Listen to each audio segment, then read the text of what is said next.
Hello YouTube, this is Detroit Borg, and in this video we're going to take a look at SwitchEasy's Capsule Rebel for the iPhone 4. This is available in 3 different colors currently. It's available in white, as you see here, black, or red. Now, many of my viewers know I'm a big fan of SwitchEasy cases, especially the Capsule Rebel. This was my favorite case for the 3G and 3GS. It's the only case that really held up and did a good job protecting the phone. Now, this was the Arctic, which was clear, so you could see through it. Unfortunately, they don't have a clear version yet for the iPhone 4. I expect that to come someday. But as you can see, this is a hybrid design. So there's a plastic shell around a silicone sleeve that wraps the phone. So it basically combines the best of both worlds. You have the hard shell case and the soft silicone case, or rubber, whatever the material is, which protects the phone. The only problem with putting hard shell cases directly on any phone is that it allows grit and dirt to grind against the phone itself and scratch, while the silicone seals it pretty well and stabilizes any grit so it doesn't rub against the phone. So let's go ahead and take a look at this case. I'm going to crack it open here. So here we go. We have the case with the accessory pouch inside. Looks like we have the microfiber cloth for cleaning your phone.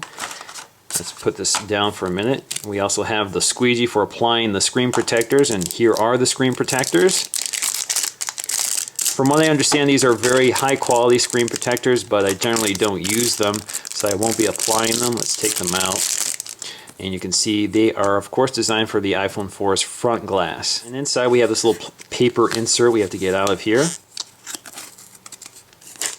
We're going to take a look at that in a minute. We're going to see what they included in this accessory pouch or box.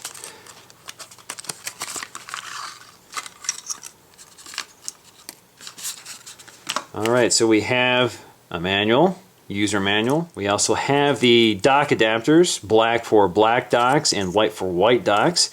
Of course, I have a white universal dock, and it just snaps in like that. We also have a little baggie with the dock protectors and the headphone jack protector. And we have this little video stand to prop up the phone with the SwitchEasy logo. Now, if we take a look at the SwitchEasy case itself, we can see that the material is a matte finish. It's not shiny or glossy. So you can see the inside is a soft plastic, and you can see a very large black bezel around the camera and flash outlet. You can see it's quite prominent, especially on the front. Now, if we take the rubber silicone off, you can see there's quite a design difference from the last Capsule Rebel case for the 3G and 3GS. So you can see it completely wraps the phone just like the old one. So it protects the phone in a nice soft rubberized material. The frame itself is more of a frame. It doesn't have that open design on the side. So this should be a little neater. The only problem with the last case is that the sides sort of pushed down on the plastic and it didn't give a very nice even edge to it. So this should be a lot better. And just to show you the difference, you can see that it had this open-end design and with the rubberized plastic sort of sticking out on the sides. You can see on the inside there are cutouts for the volume controls and the lock switch up here. So I'm just going to stick the iPhone in here. And now we're going to stick the frame on.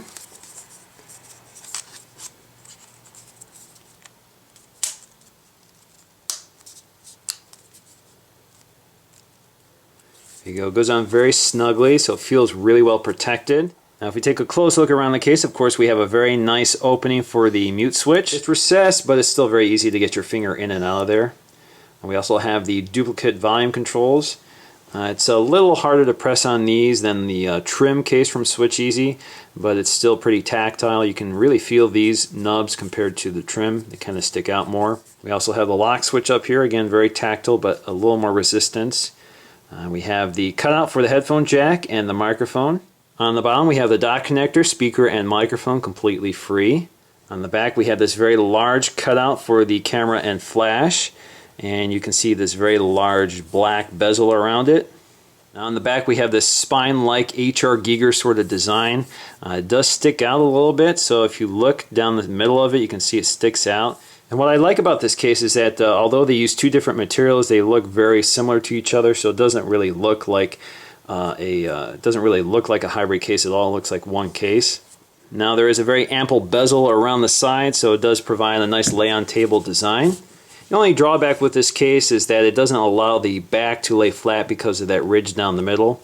So you're probably going to end up sitting it down on the front more than the back. Now let's go ahead and insert these protectors in the ports. So we have 2 pairs. I just want one, so let's put the access down. Of course, they only go in one way, so hopefully this is the right way. Nope, let's try the other way. There you go, very flush. Then we have one for the headphone jack. There you go, and it does leave just a little bit of room for the noise cancellation microphone. And now if you put the screen protectors on the phone, you have a lot of protection. Now, this definitely does feel very well protected. I feel like I can drop this on concrete without any problems. It feels very comfortable in the hand. It feels better than the SwitchEasy trim case, which has that sharp ridge along the side.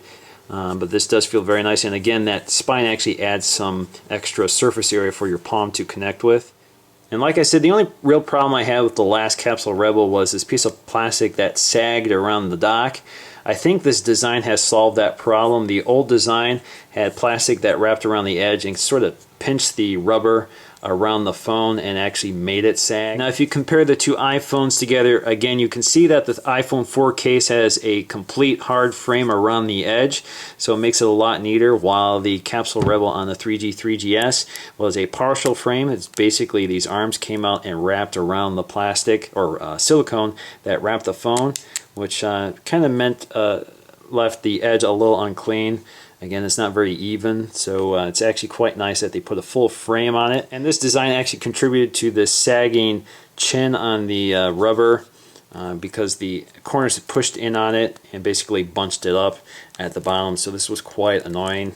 The other problem I had with the 3GS Capsule Rebel was the lock switch up here. I had to press pretty hard on it. This one was also very hard to get off. In order to get it off, you had to snap the sides off one at a time. And it became such a chore to get this thing off. But this case seems to have solved all of those problems. You have this very neat edge. And I'm pleased to report that this case does not have any flash glare issues like the SwitchEasy trim case does. Now if we look at the universal dock adapter, of course it fits the iPhone 4 with the Capsule Rebel case on. It fits perfectly. It also stays put, so it doesn't pop out like the SwitchEasy's trim case, but you can see it's kind of loose. I'm not used to seeing them this loose. I'm not sure what the problem is, but otherwise it works pretty well. So in conclusion, I'm very happy with this case so far. I am concerned that this white texture material may discolor with time, but I'll have to let you guys know how that goes later. I'm very happy with the way the buttons feel on the outside. They're a little more numb than I would like to see, but otherwise they work pretty good. There's plenty of room for the mute switch on the side. There's plenty of room for the headphone jack and of course the dock connector and speakers. I'm also thrilled to have a universal dock adapter that works with the case. I'm also glad that the cutout for the camera and flash does not cause that infamous glare issue that a lot of cases have. There's also very good lay-on-table design, and this hybrid design with this silicone inner sleeve and the hard plastic outer shell provides a lot of protection to this phone. It's just one case that I know will hold up over time just like the last case did. The only other drawback is that this does add quite a bit of bulk to the phone, and this ridge design back here does not allow the phone to lay flat on its back. Now I would like to see SwitchEasy produce a different version of this case, hopefully one with a flattened spine. And I would, of course, love to see a clear version of this case. Once again, guys, this is Detroit Borg taking a look at SwitchEasy's Capsule Rebel for the iPhone 4. Thanks for watching.